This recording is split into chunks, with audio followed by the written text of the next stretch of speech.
Hello everyone, तो अभी मैं एक्सप्लेन करने जा रही हूँ अगेंस्ट द स्काई सुप्रीम का एपिसोड नंबर 213।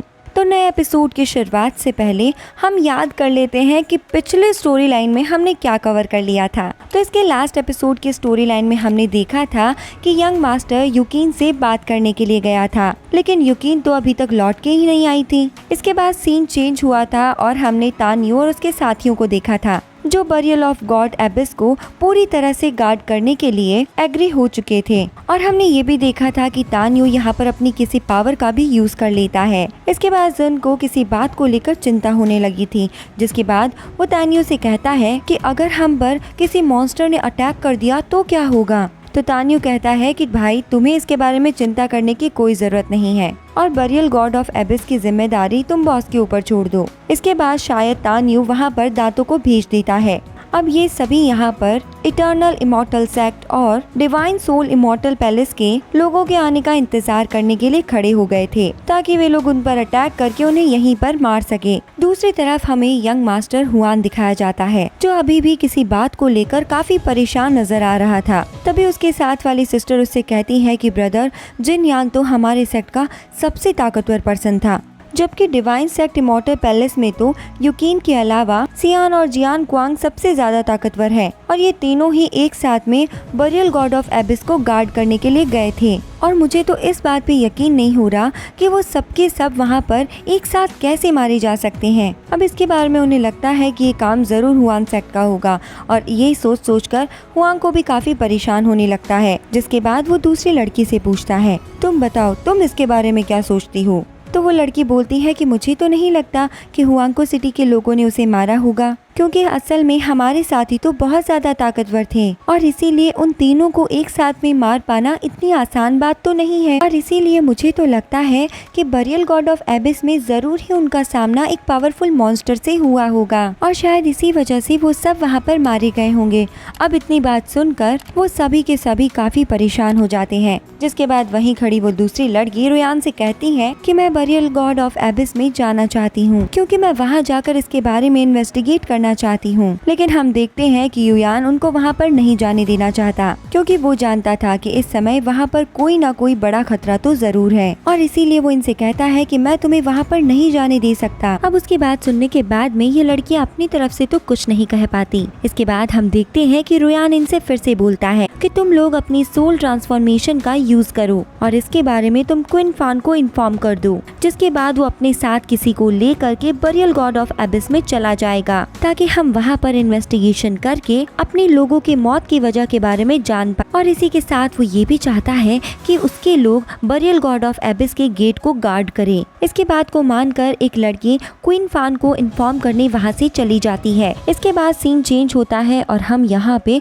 कुछ लोगों को अधमरी हालत में पसरा हुआ देखते हैं और इनकी हालत देख के ऐसा लग रहा था कि किसी ने इनके टुकड़े करके इनको यहाँ पे फेंक दिया हो। इसके बाद हम देखते हैं कि हुआओ कुछ सेक्ट के लोगों को जो अपनी जान बचाकर यहाँ से भाग रहे थे और एक लड़का अपने कुछ आदमियों के साथ में उनके पीछे लगा हुआ था, जो इनसे कहता है कि तुम सब ज्यादा देर तक बच के हमसे नहीं भाग सकते और जैसे ही तुम लोग मेरे हाथ लगते हो तुम्हारी भी हालत वही होगी जो उनकी हुई है। वहीं दूसरी तरफ हम देखते हैं कि आगे आगे वो सब लोग किसी तरह से अपनी जान बचाकर वहाँ से भाग रहे थे, क्योंकि वो सभी लोग अभी बहुत बुरी तरह से इंजर्ड थे और इसी वजह से वो अपने पीछे पड़े लोगों का सामना नहीं कर पा रहे थे। तभी एक लड़का हुआंगको से पूछता है कि अब बताओ हमें इसके बारे में क्या करना चाहिए, क्योंकि इस टाइम तो हमारे सभी लोग बहुत बुरी तरह से घायल हो चुके हैं और इसीलिए मुझे भी समझ में नहीं आ रहा है कि हम बचकर जाएं तो जाएं कहाँ। तभी हम देखते हैं कि यहाँ खड़ी लड़कियों में से एक लड़की की हालत बहुत खराब हो जाती है, जिसे देखकर हुआंगको उससे कहता है,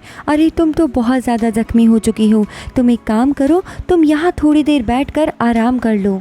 लेकिन हम देखते हैं कि वो लड़की बेचारी काफी ज्यादा परेशान होती है। वो हुआंगको से कहती है, मुझे अभी भी उनके बारे में बहुत डर लग रहा है, क्योंकि मैं जानती हूँ कि हम उनके सामने अभी तो कुछ भी नहीं कर पाएंगे। अब उसकी बात को सुनकर हुआंगको उसे एक जगह पर लाकर लटा देता है और उससे कहता है कि तुम अभी इन सभी के बारे में टेंशन मत लो, क्योंकि मैं तुम्हें कुछ भी नहीं होने दूंगा। इसीलिए मैं चाहता हूँ कि अभी के लिए सब कुछ छोड़ के तुम बस यहाँ पर आराम करो और इन सभी की जिम्मेदारी तुम मुझ पे छोड़ दो। इसके बात सुनकर वो लड़की उससे कहती है कि अब मेरी हॉली सॉल में सिर्फ आप ही लोग जिंदा बचे हुए हो, इसीलिए मैं चाहती हूँ कि अगर मेरी मौत हो जाती है तो तुम मेरे सभी लोगों का ख्याल जरूर रखोगे और उनको यहाँ से बचाकर जरूर वापस लेकर जाओगे। अब उसकी ऐसी बात को सुनकर हुआंग को भी इसके लिए उसे प्रॉमिस कर देता है, जिसके बाद वो लड़की हुआंग को से थैंक यू बोलती है और उसके बाद वो बहुत ही ज्यादा उदास हो जाती है और कहती है, मास्टर मुझे माफ कर देना क्योंकि मैं अपने लोगों को ही प्रोटेक्ट करने में फेल हो चुकी हूँ